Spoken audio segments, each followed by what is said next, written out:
Vlissingse haven wil af van drugsimago. Het is maandag 3 februari. Dit is Zeeland Nu. Drugsvrije haven zou een utopie zijn. Inwoners strijden tegen wateroverlast. En nieuw netwerk voor voormalige kankerpatiënten. Dag dames en heren, de haven in Vlissingen kampt al jaren met een groot probleem: drugs. Regelmatig worden grote partijen gevonden. 14 januari was dat nog ruim 900 kilo cocaïne. En de stroom drugs naar de haven die zal de komende jaren waarschijnlijk niet afnemen, zegt North Seaport. Die wil van het imago af dat via de haven van Vlissingen gemakkelijk drugs kunnen worden gesmokkeld. In de haven van Vlissingen worden jaarlijks tussen de 2 en 4000 kilo drugs gevonden. Vaak tussen bananen. Het lijkt erop alsof criminelen de haven van Vlissingen makkelijk weten te vinden. Maar North Seaport controleert veel. Wel, wij houden toezicht via een netwerk van camera's. Dat is 24 uur op 24, 7 dagen op 7, waar wij echt op terminalniveau ook kunnen inzoomen en alle schepen die in en uitkomen, maar ook de bewegingen op de terminals eigenlijk bijna gebiedsdekkend gaan opvolgen. North Seaport is zeg maar de regisseur van dit gebied. Maar ze mogen niet zelf de ladingen controleren. Daarom werken ze ook samen met justitie, gemeente, politie en douane. Er worden grote partijen drugs onderschept, maar toch glippen er ook drugs tussendoor. Het feit dat we veel vinden is ook hoopvol natuurlijk. Dat wil zeggen dat onze methoden om er naar op zoek te gaan best wel goed zijn. Stel dat we weten dat er heel veel binnenkomt, maar je vindt niets, dan zou er pas een probleem zijn. Dus wij hopen in elk geval dat die pakkans ook groot genoeg blijft in onze haven, zodat de criminelen ook niet denken dat hier alles vanzelf gaat en dit als de ideale weg gaan beschouwen. En ik denk wel dat we daar op vandaag in slagen. U denkt niet dat het een druppel op een gloeiende plaat is bijvoorbeeld?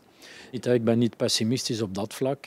Ook die criminelen zijn steeds inventiever, dus wij moeten wel ook nieuwe methoden ontwikkelen, nog beter afspreken, anders gaan reageren. Maar ik heb wel het gevoel dat het geen druppel op een hete plaat is en dat de acties echt wel resultaat hebben. Als een schip de haven van Vlissingen binnenvaart, moet het zich melden bij North Seaport. De havenmeester zorgt er vervolgens voor dat alle seinen op groen komen te staan en dat het schip mag afmeren. Vervolgens wordt de lading gelost.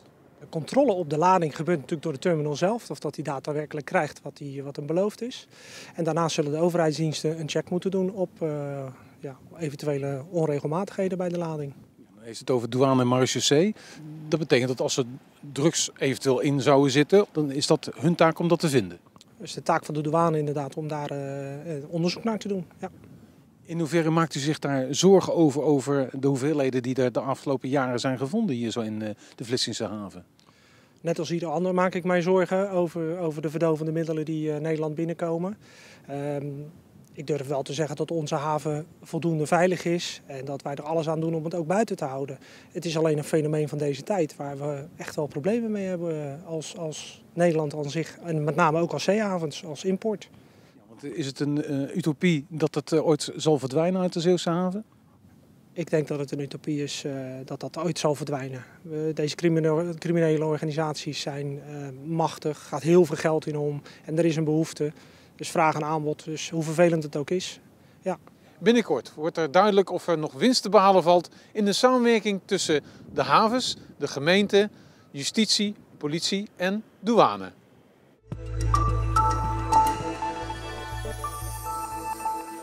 Schimmel aan de muren en afbrokkelend pleisterwerk. Sluiskil kampt al jaren met overlast van water dat zou doorcijpelen vanuit het kanaal van Gent naar Terneuzen.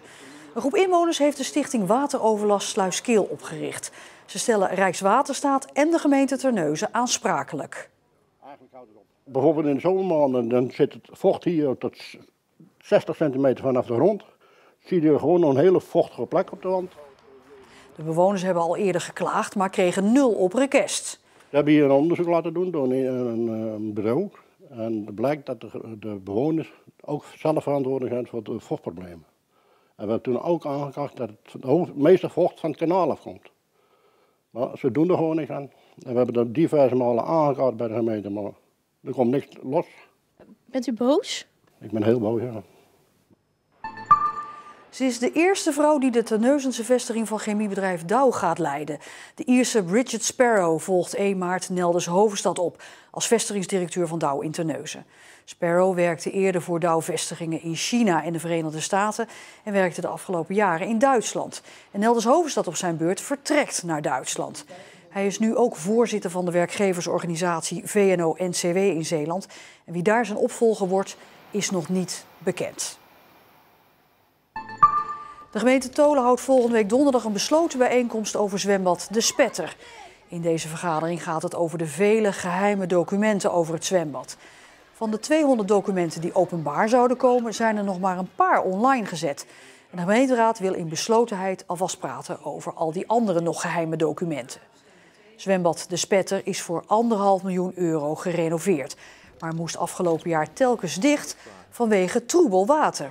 Uit de eerste stukken die openbaar zijn gemaakt bleek dat er onvoorzichtig is omgesprongen met chemische stoffen, waardoor personeel en mogelijk ook bezoekers gevaar hebben gelopen.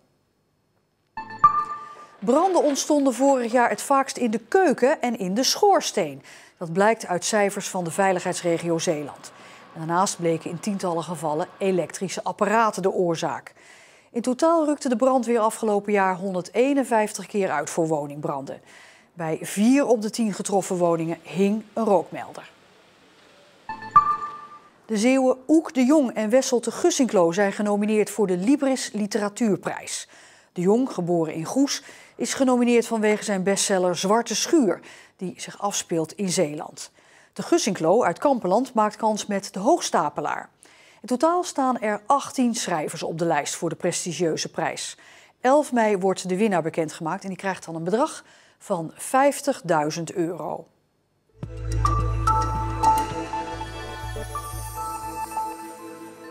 Dolblij is dressuurruiter Laurens van Lieren met zijn nieuwe paard Dutch Design. Hij voorspelt dat ze samen mooie resultaten gaan behalen. Maar wel rustig aan, want hij richt zich op de Olympische Spelen over 4 jaar in Parijs. Dit is een paard, zo heb ik ze nog nooit onder het zadel gehad. En de kans is klein dat je ooit weer zo'n paard hebt. Als je een paard zou willen tekenen, zeg maar, dan zou je hem zo tekenen. Dus ja, hij is voor mij perfect. Een nieuwe aanwinst voor Van Lieren dus. De ruiter kreeg via de kans om het paard te gaan trainen. En dat ging zo goed dat Van Lieren Dutch Design definitief zou willen overnemen. De Russische eigenaren dachten daar alleen anders over. Toen hebben we heel erg ons best moeten doen om hem zo snel mogelijk eigenlijk een soort van vast te leggen. En met behulp van een investeerder. Ik heb een hele goede klant, een hele goede vriend ondertussen. Die mij steunt in mijn ambities. En met hem hebben we dit paard kunnen kopen en dus nu voor mij kunnen behouden. De combinatie tussen Van Lieren en Dutch Design lijkt op het eerste oog een erg goede te zijn. Toch legt hij zelf de lat voor komende tijd nog iets lager. Ik rij gewoon lekker. En het is ook niet zo dat ik zeg van ik moet dan een bepaald doel halen of zo.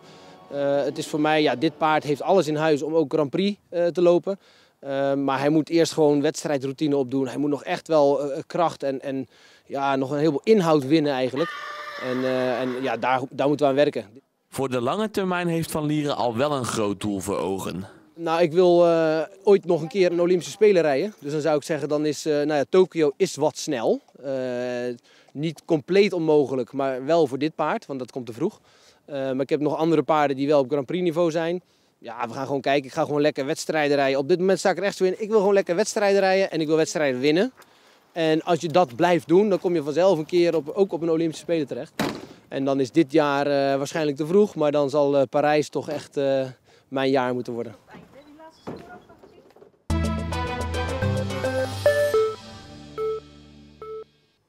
Overal ter wereld staan mensen morgen tijdens Wereldkankerdag stil bij de impact van kanker. Het thema dit jaar is: kanker zet je wereld op zijn kop. En er is vooral veel aandacht voor het leven na kanker. Sportjournalist Joop van der Laan werd ook getroffen door kanker. Hij ondervond dat de ziekte niet ophoudt als je genezen bent.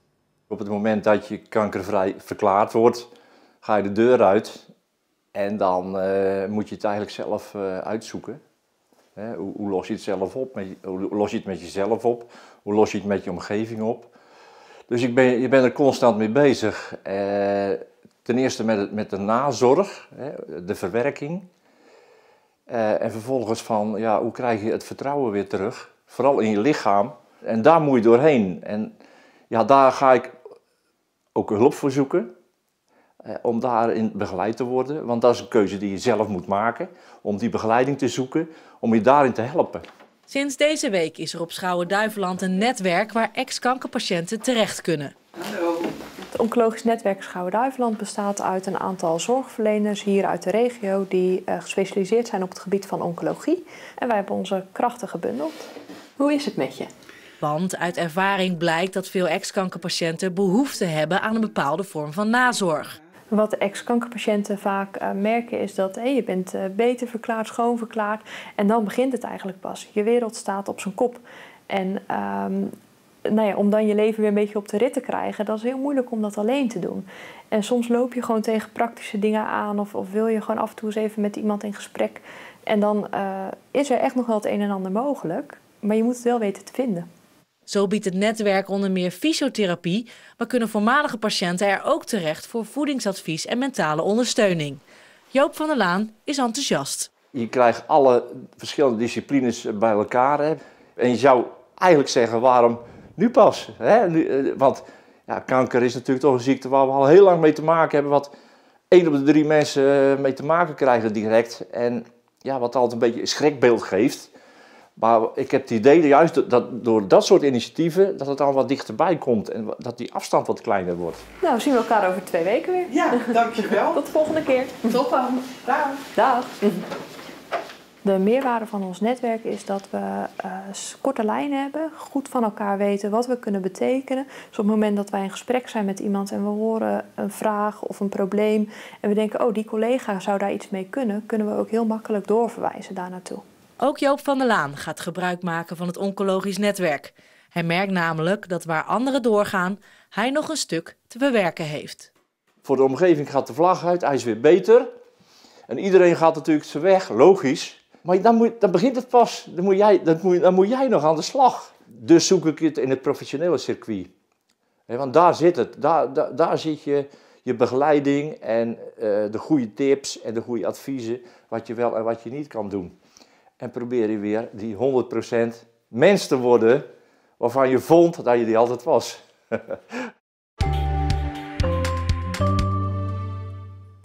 Een wisselend bewolkte dag vandaag. Wat regen in Zeeuws-Vlaanderen, maar voor de rest bleef het droog. En het was ook lenteachtig zacht met een temperatuur van 10 à 11 graden. Maar helaas, morgen is het gedaan met de pret, want dan de nodige neerslag, zelfs hagel. Maar daarna gaan we weer een paar droge dagen tegemoet. Met zon. En dit weekend waren we bij de herdenking van de watersnoodramp. Zometeen na het nieuws een verslag. Het is eigenlijk best lastig om voor te stellen hoe het die nacht geweest moet zijn. Voor volwassenen, maar ook voor kinderen. Want ik weet niet beter dan ik mijn hele leven al omringd ben door water. Want nu is het allemaal wel zo veilig. Maar hoe is het over een paar jaar? Hoe is het als mijn generatie volwassen is? Is het dan nog allemaal zo veilig?